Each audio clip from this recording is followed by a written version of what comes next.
What did I learn in my first 2 weeks of using an e-scooter? Which ones are the real deal and which ones are just cheap aftermarket knockoff lookalikes? Which scooter suits you? And what are the stupid beginner mistakes everyone's gonna make that I can save you from making? Let's find out right after my intro.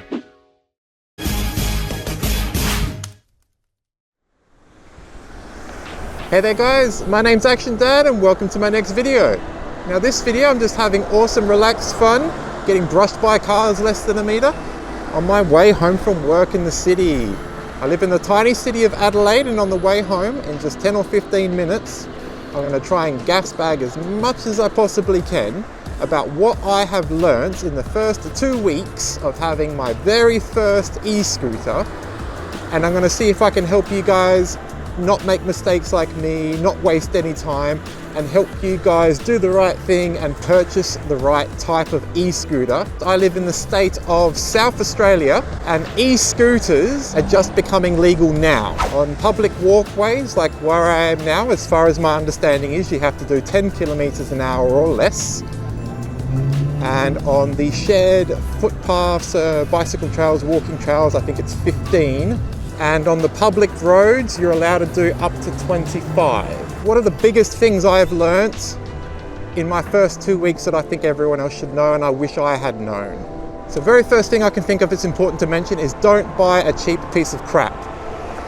I started shopping very stereotypically for my first e-scooter on places like Amazon and then eBay, thinking that they will give me the best value for money. And that is true, they do.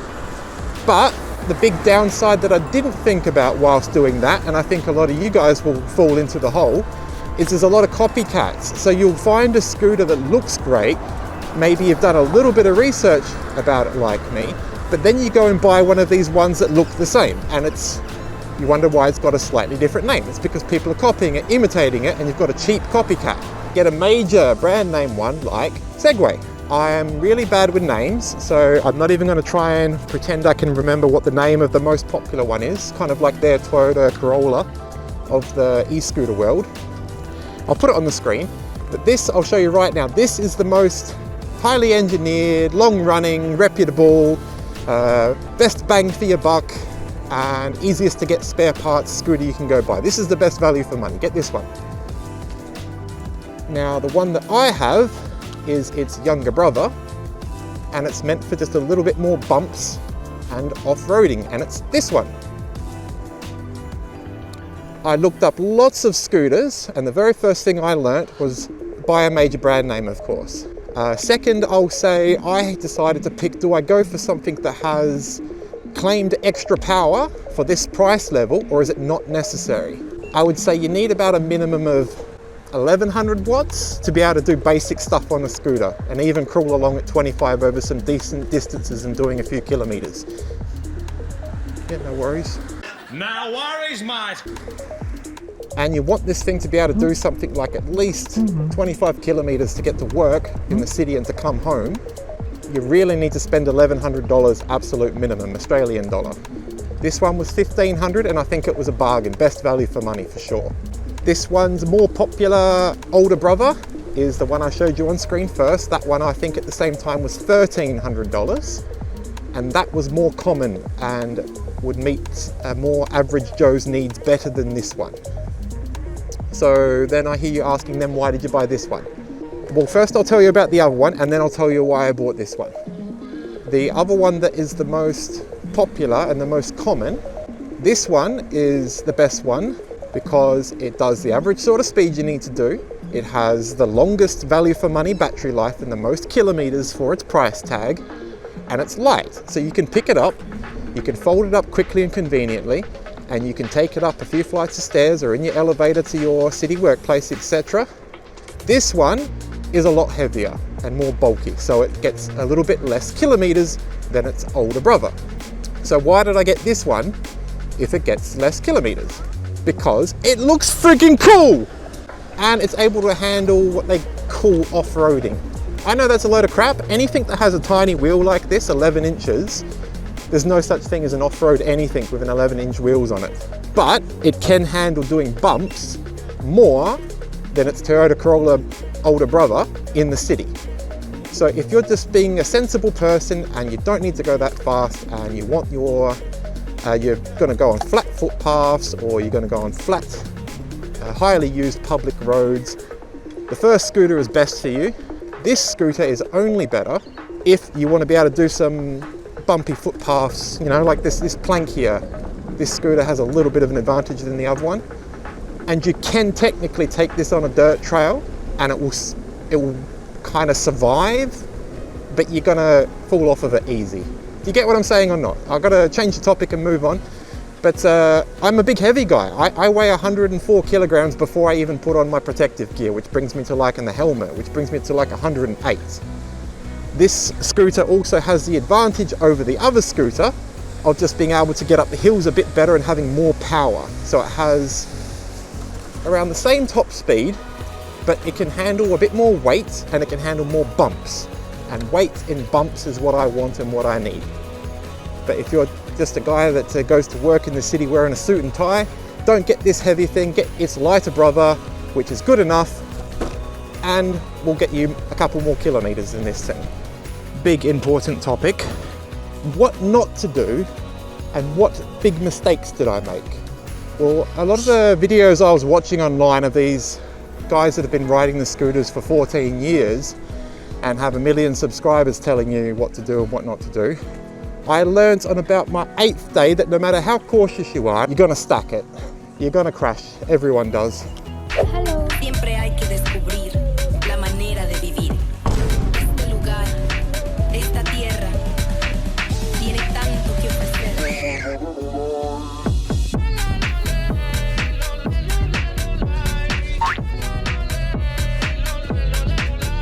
What is the second biggest, most important thing I can think of to pass on a tip? I think that is understanding the safety of scooters before you get one. I didn't. Guaranteed fact, common sense is the wheels are tiny, so it doesn't matter who you are, they are tremendously far more likely to make you crash and to lose control than a bicycle. Vroom, vroom. Second big important topic, safety, I'll say. I will embarrassingly admit, when I got this scooter and I had seen for several years these yobbo idiots going really fast wearing huge motorcycle helmets on their e-scooters, I am ashamed to say that I thought they were all try-hard idiots and it was super not necessary for them to wear motorcycle helmets and even a full body outfit. Why are you wearing a full body motorcycle outfit? I was wrong. It's more dangerous and you're more likely by a long shot, 4 times fold, to hurt yourself on one of these simple e-scooters than you are to hurt yourself on a regular motorcycle. Why? It's not the speed, that's what I thought. I thought because they're just going slower, 3 times or 4 times slower on average than a motorcycle, I thought that meant you're 3 or 4 times less likely to get the speed injuries. No! No, no, no, no, no, hell no! With this scooter doing 25 kilometers an hour or less, as it's restricted in South Australia, it doesn't matter. The wheels are tiny, they get caught on stuff super easy all the time.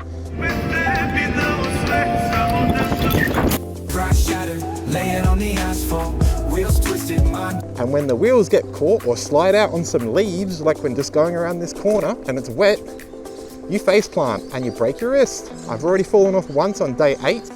I was doing bunny hops like this, just lifting up the front wheel, having a bit too much fun. I had taken my scooter out for about 8 days or so, having the time of my life, never having a fall or an incident. And doing these bunny hops, I got too confident and I accidentally lifted the front wheel up and pushed the thumb throttle at the same time, coming down a driveway gutter, a bump. And that made me accelerate by accident with the front wheel already lifted off the ground, and it just kept going and going and going. And you get the idea. So then I had to decide, what are you gonna do? Are you just gonna let go of your scooter? Are you going to save yourself? Or, as you're about to land on the ground and run at 25 kilometers an hour and lose your footing and fall on your face, are you going to keep holding onto the scooter to try and save it while you lose your face? Sensibly, I decided the second one. So I tried to hold onto the scooter as much as I could to save it, and as soon as my feet hit the ground, it was too fast, couldn't keep the pace, and barrel rolled, letting go of my scooter, put a tiny little ding in the side here if you can see it, little bent handlebar, tiny bit. Loss of skin to my elbow, and my fingers hurt and I couldn't bend my fingers in one hand for the next 2 days. So now I know that all those people that get around in full body outfits, I know now that that's not stupid and excessive, it's necessary. In fact, I should probably even get rid of these pants and go for the motorcycle pants, but it looks embarrassing. If you do things right, is it just as safe as riding a bicycle? No, it's not. Even if you're going slower than your bicycle, as quick as possible, your bicycle has big gigantic wheels. So when you hit these bumps, your mountain bike with an engine in it or not can go over the bumps, piece of cake, and you can manage to hold the wobble. But if you go over even, regular little bumps with these tiny little wheels on an e-scooter, it sends you flying straight away. On a mountain bike, with or without an engine, you can ride with no hands. You can ride easily with one hand on the handlebar like this, and when you take a sudden bump, you can quickly grab it and save it. But on this thing, you're gone instantly, just because of the fact that the wheel is small. It doesn't matter what type of e-scooter you have. If you have a small wheel that's, like this is meant to be big wheels for an e-scooter. They think 11 inches on this thing. They think that that's big. It's not. If you don't have at least something like 24-inch wheels on a mountain bike with an engine or not, then you can't take bumps and you're going to lose it. There is no such thing as a safe e-scooter. They all have tiny wheels, they're all dangerous, and they're all 100% guaranteed you're going to stack it before you know it. If I am going to talk really sensibly and honestly, I would tell myself it'd be more intelligent for me to get a battery electric mountain bike with suspension, and I could abuse that and go faster, far more than this e-scooter, the electric mountain bike, and take on bigger bumps and everything, and it would never do anything to me compared to this. But these tiny little wheels, you've just got no room for error whatsoever. You lock and slide, you're gone, you're instantly on your feet. You know what I mean? So I'll have to end that one now, gas bagging too much. So if you're a sensible person and you're pondering between getting an e-scooter and an e-bike, get the bicycle if you care about safety and you don't want to have the crazy fun standing on this. I know that this is a bit silly and dangerous, but it's so much fun. I feel like a little kid again. Electric bike, I've used mountain bikes heaps. I've done downhill mountain biking and hurt myself heaps of times and had fun. But it's just not as fun as this crazy thing. Look at this, see? I can't explain it. It's stupid, but I chose it. So if you want to look after yourself, don't get an e-scooter. If you're picking between that and an e-bike, buy a long shot. It is so much more intelligent and safer to get an e-mountain bike. Third, I'll tell you about distances and stuff and how far can you get and how much can you rely upon them. Now this battery capacity is above average, and it's still, if you're traveling at any decent sort of speed, like I'm doing 28 at the moment, I can hear people telling me off already. The maximum legal speed limit in South Australia is 25. And this thing is limited to 25, but I found out a way how to cheat it online and tell the scooter that it lives in America, not in Australia. In America, you can do 40. Click on this link in the top corner when I get around to completing the next video, and I'll show you guys how you can cheat the system and you can make your e-scooter do 40 instead of 25 max. What speed do I think is safe before you're asking for trouble? I thought at first 25 is boringly, excessively cautious. I still would only push that to about 32. I think once you get to 32, these little wheels do start to become automatically risky and correct to have restrictions. So I'll come off of this trail and I'll show you what it does on the public roads, which is safer. There's one question I'll answer. People will say, what is safer, going on the designated bicycle walking trails like I was just on then, or the public road? There's two sides to it. Of course, you don't have the cars to run over you, hit you and kill you at high speeds in their weight on the trails. But once I'm here on the public roads, I have that danger, which is really big and bad. But when you're on these roads, as I'll get on in a sec, I'll just cross over. Just imagine I'm on the public road over there. If I was on that road and I was cruising along at the 25 kilometers an hour you're allowed to do in SA, it's flat, it's smooth, it's safe that way, that nothing is changing, everything is remaining the same, so it's easiest to keep myself stable. But you're tiny and just no one seems to see you. And I worked out why. Now, on about my 2-week point of riding these, I've worked out why all these idiots come out in front of me. It's not because they don't see you, it's because imagine you're in a car, when something gets smaller and smaller, you automatically have less respect for it and less give way. So just imagine I'm on the public road over there and someone's waiting at a T-junction up there and they're about to come out. If I'm in a truck, unquestionably, they're going to wait and they're going to give way to me. If I'm in a car, they will very most likely wait and give way to me. But, and when you're on a mountain bike and you're going fast, they know that, you know, type of setup, and they think, well, I don't want to kill a guy on a mountain bike, and they half slow down and they half give way to you because they don't want to kill the cyclists they're familiar with on the news. But when they see you on the e-scooter, they just get dumb and confused and they think, well, are those things even legal? I got no respect for that dude. I'm just going to come out. And he's really, really slow anyway. Automatically, he must be slow because he's on an e-scooter. Even though you're actually going faster than a mountain bike most of the time. Do you get me? If I'm on a mountain bike, I get no respect on the roads compared to a regular vehicle. And if I'm on this, I get even less. Only a few hundred meters from where I am right now, I was cruising through these beautiful, quiet back streets, and there was a crossroad. I was able to go straight. The other people had to stop, look, and give way. And this young Asian lady, they're famous for being bad drivers, by the way, no offense, pulled up and looked and very unquestionably saw me, 100% guaranteed. But she played with the throttle thinking, do I go? Like, is he small? Is he slow? Do I even need to give way to this guy? She didn't. She stopped and I started doing the turn. So just imagine I'm turning here. And when I'd nearly finished the turn and I'm nearly touching her front bumper, like she's looked left and right thinking I'm nothing, she just started going and nearly drove into my friggin' leg. So in situations like that, and the one I was just in then, just like 5 seconds ago, when you see people pulling up in front of you, like this guy here, old lady, I strongly recommend to everyone, ride your scooter as if you're invisible. Do not rely upon anyone to give way to you. People have no form of respect for people on scooters. They're new in my state, and even if they're not new where you live, everyone just has no form of respect for them automatically because you're so small. So be real careful, guys. That's probably my biggest tip. Ride your scooter like you're invisible. So invest in gloves and at very least a motorcycle jacket. Don't use a regular helmet, you'll lose your face guaranteed. You need a full-faced helmet. You can get like these category 2 ones that the mountain bikers use with an open, open bit for your eyes, and they wear the goggles, you know what I mean? But they're category 2, don't get those. Get the 3rd level helmet, which is a full head helmet for motorcyclists. Get one of those, protect yourself. Final thing I'll say that people I think will ask is, did you make the right choice, or did you learn that there was a better, more appropriate scooter out there for you to go and get? I'll give myself a 9 out of 10. I think I was slow and cautious and I did enough research.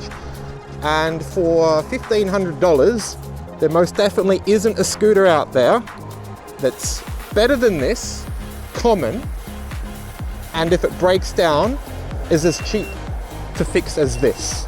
The only scooter I can get that can handle more weight or has a longer battery life and somehow costs the same amount or less is going to be someone that isn't reputable, doesn't have much of a business, and they're going to be really risky.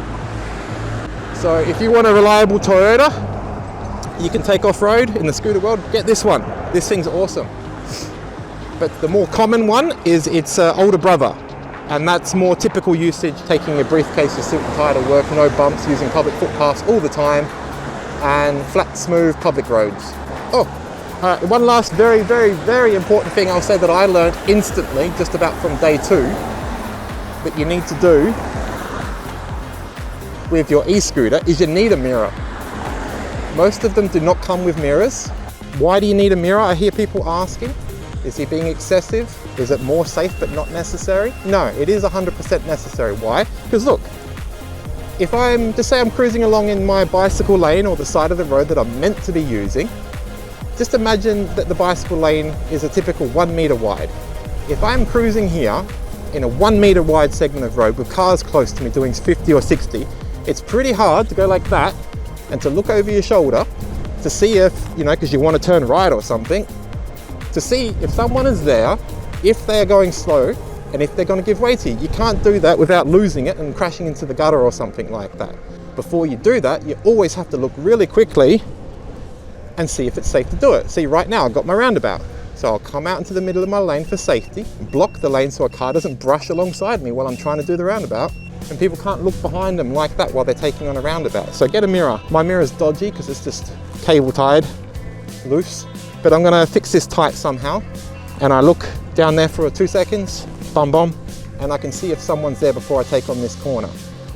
So that's the final thing. I'll head off now, guys. I hope my video was useful to you. I hope I didn't ramble too much. Remember my tips. Very quick summary before I close up. There's no such thing as a safe scooter. It doesn't matter how good you are, they're all dangerous.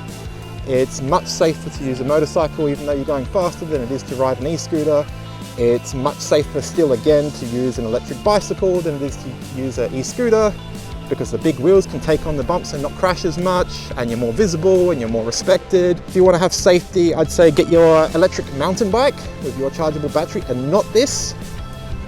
I'm risking it big time, but it's fun. See you guys, see you next time. Hope you liked my video.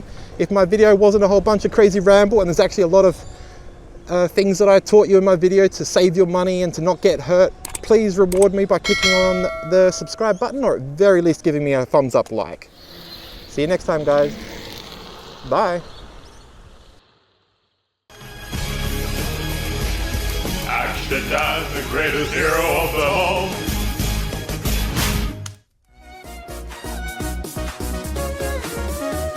If you'd like to see my next scooter adventure, click on the link on the left. If you'd like to see one of my adventures like rock climbing a mountain in Australia, click on the link on the right.